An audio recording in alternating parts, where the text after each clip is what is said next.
രാജ്യത്തിന്റെ പ്രധാന സേവകന് ഇന്ന് 75ാം പിറന്നാൾ. കഴിഞ്ഞ 5 ദശാബ്ദക്കാലത്തിലേറെയായി നായകനും പ്രതിനായകനും ഉപനായകനും ഒക്കെയായി മോദി നടന്നു കയറിയത് ഇന്ത്യൻ ജനാധിപത്യത്തിന്റെ ഉത്തുംഗതയിലേക്കാണ്. പണ്ഡിറ്റ് ജവഹർലാൽ നെഹ്റുവിന് ശേഷം ഇന്ത്യൻ ജനാധിപത്യത്തിൽ 3 തവണ പ്രധാനമന്ത്രിയാകുന്ന ആദ്യ വ്യക്തിത്വമാണ് നരേന്ദ്രമോദി.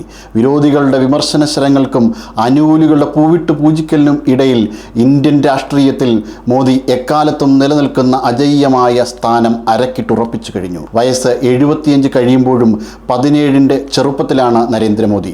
രാജ്യം സ്വാതന്ത്ര്യം നേടി വെറും 3 വർഷങ്ങൾക്ക് ശേഷം 1950 സെപ്റ്റംബർ 17 ഗുജറാത്ത് സംസ്ഥാനത്തെ അഹമ്മദാബാദിലെ വഡ്നഗറിൽ നരേന്ദ്ര ദാമോദർ ദാസ് മോദി ജനിച്ചു.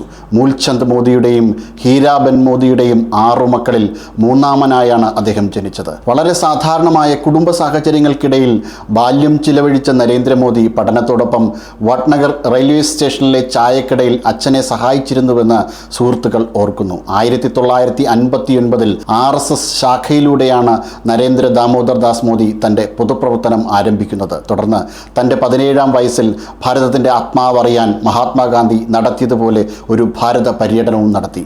1987 BJPയുടെ ഗുജറാത്ത് ജനറൽ സെക്രട്ടറിയായി ചുമതല ഏറ്റെടുത്ത മോദി സംഘാടക കഴിവിലൂടെ വേഗത്തിൽ ഉയർന്നു. 1990 ഗുജറാത്ത് നിയമസഭാ തെരഞ്ഞെടുപ്പിൽ BJPയെ 2ാം സ്ഥാനത്തേക്ക് എത്തിച്ച കോൺഗ്രസിന് ശക്തമായ വെല്ലുവിളിയാണ് അന്ന് മോദി ഉയർത്തിയത്. 1995 121 സീറ്റുകളുമായി BJPയെ സംസ്ഥാനത്തെ അനിഷേധ്യ രാഷ്ട്രീയ ശക്തിയാക്കി മാറ്റുന്നതിൽ അദ്ദേഹത്തിന് വളരെ നിർണായകമായ ഒരു പങ്കാണുള്ളത്. 1998 ലോക്സഭാ തെരഞ്ഞെടുപ്പിൽ BJPയെ കേന്ദ്രത്തിൽ അധികാരത്തിൽ എത്തിക്കുന്നതിൽ ദേശീയ ജനറൽ സെക്രട്ടറി എന്ന നിലയിലും അദ്ദേഹം വളരെ വലിയ പങ്കുവഹിച്ചു. 2001 അടൽ ബിഹാരി വാജ്പേയിയുടെ പ്രത്യേക നിർദ്ദേശത്തെ തുടർന്ന് മോദി ഗുജറാത്ത് മുഖ്യമന്ത്രിയായി ചുമതലയേറ്റു. ഭരണകാര്യക്ഷമത, വ്യവസായ സൗഹൃദം, ഇൻഫ്രാസ്ട്രക്ചർ വികസനം, ഗുജറാത്ത് മോഡൽ എന്ന ആശയം ദേശീയ അന്തർദേശീയ ശ്രദ്ധ പിടിച്ചുപറ്റി. തുടർന്ന് 2014 പ്രധാനമന്ത്രി പദത്തിലേക്കുള്ള ഉയർച്ചയ്ക്ക് ഇത് ഏറെ സഹായിച്ചു.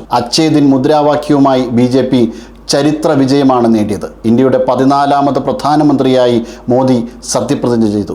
Swachh Bharat, digital India, make in India, startup പോലുള്ള പദ്ധതികൾ രാജ്യത്തെ വികസന പഥത്തിലേക്ക് നയിച്ചു.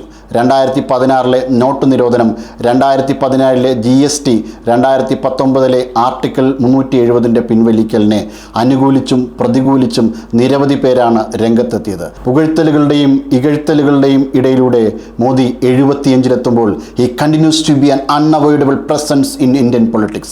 ലോക നേതാക്കളും ദേശീയ നേതാക്കളും പിറന്നാൾ ആശംസകൾ കൊണ്ട് നിറയ്ക്കുന്ന ഈ വേളയിൽ സാക് ന്യൂസിന്റെ കൂടി വകയായി പിറന്നാൾ ആശംസകൾ നേരുന്നു. നേരിന്റെ വാർത്തകൾ നിങ്ങളുടെ വിരൽത്തുമ്പിലെത്താനായി സാക് ന്യൂസ് ചാനൽ സബ്സ്ക്രൈബ് ചെയ്തും ഷെയർ ചെയ്തും ഒരു ശരിയായ മാധ്യമ നിലപാടിനൊപ്പം നിൽക്കാൻ ഞങ്ങൾ നിങ്ങളെ ക്ഷണിക്കുന്നു.